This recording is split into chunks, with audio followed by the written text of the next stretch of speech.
Welcome back, brothers and sisters. I am Braden. This is Langley Outdoors Academy, and thank you for stopping by. All right, guys, what we're going to talk about tonight is we are going to continue our march on the political analysis and really forecasting what's going on in the Senate candidates because that directly affects our gun rights.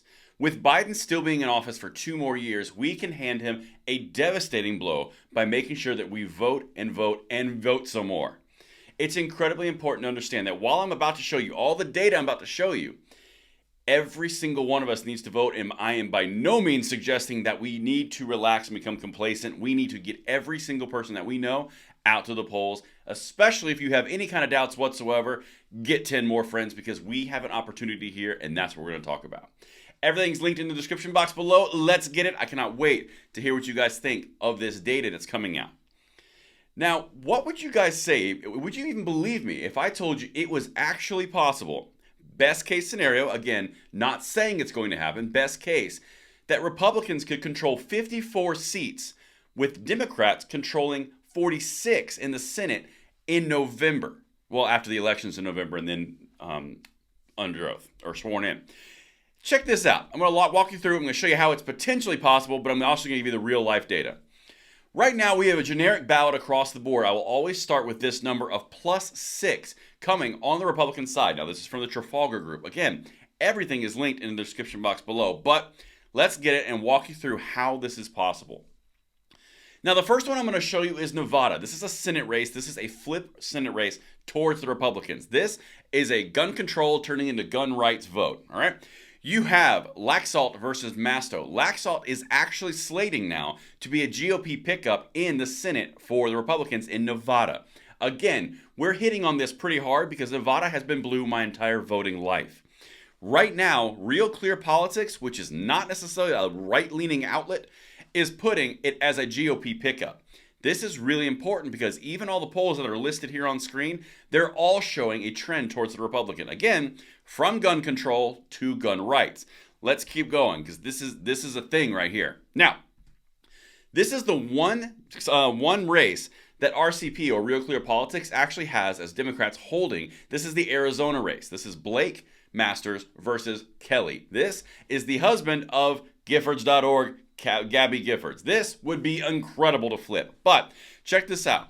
They've got it slated as a toss-up. It says it's going to be a dim hold from the RCP projection. So just for the sake of argument, even though he is trending upward, Masters is still trailing behind Kelly. This is really important because if this one flips, this is one of the key flips that makes it possible to go to 54-46. Again, possible. We all got to vote though. But let's keep on trucking because I find this really interesting.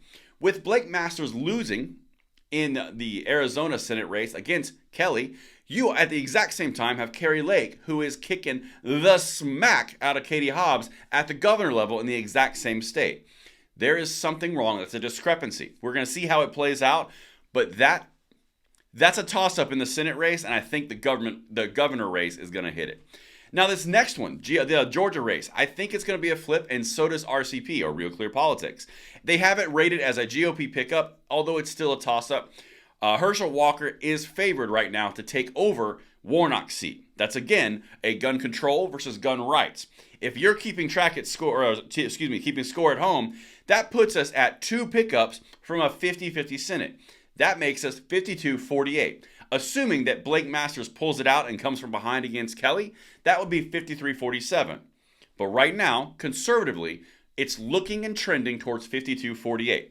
But I'm going to keep going and show you this stuff that we're going to hold now according to RCP. The Ohio Senate, this is another toss-up race that they said was going to be up in the air. It's being projected as a GOP hold.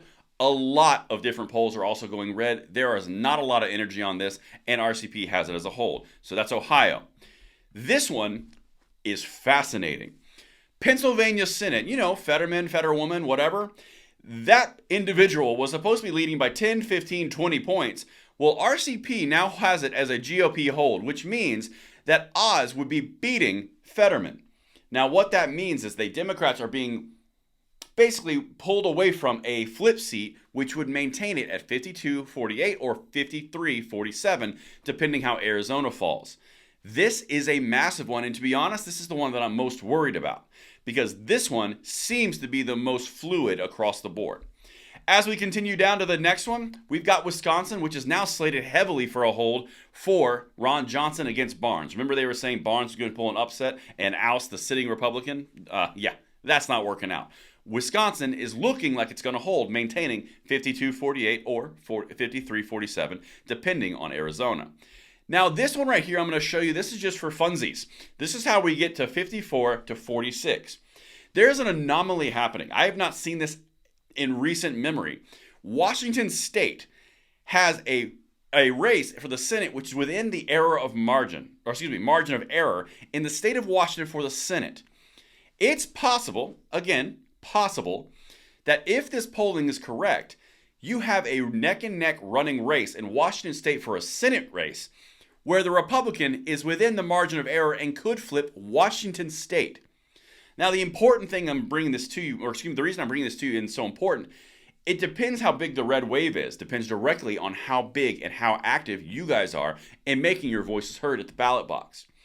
If this wave comes out, and it actually is a wave and it's not a trickle, let's just say it's a massive typhoon for the Republican side, you're looking at a potential 54-46 Senate going into a general presidential election where more Senate races would be up for grabs, going into a potential Republican candidate who would become president, hypothetically, with maybe a supermajority in the Senate.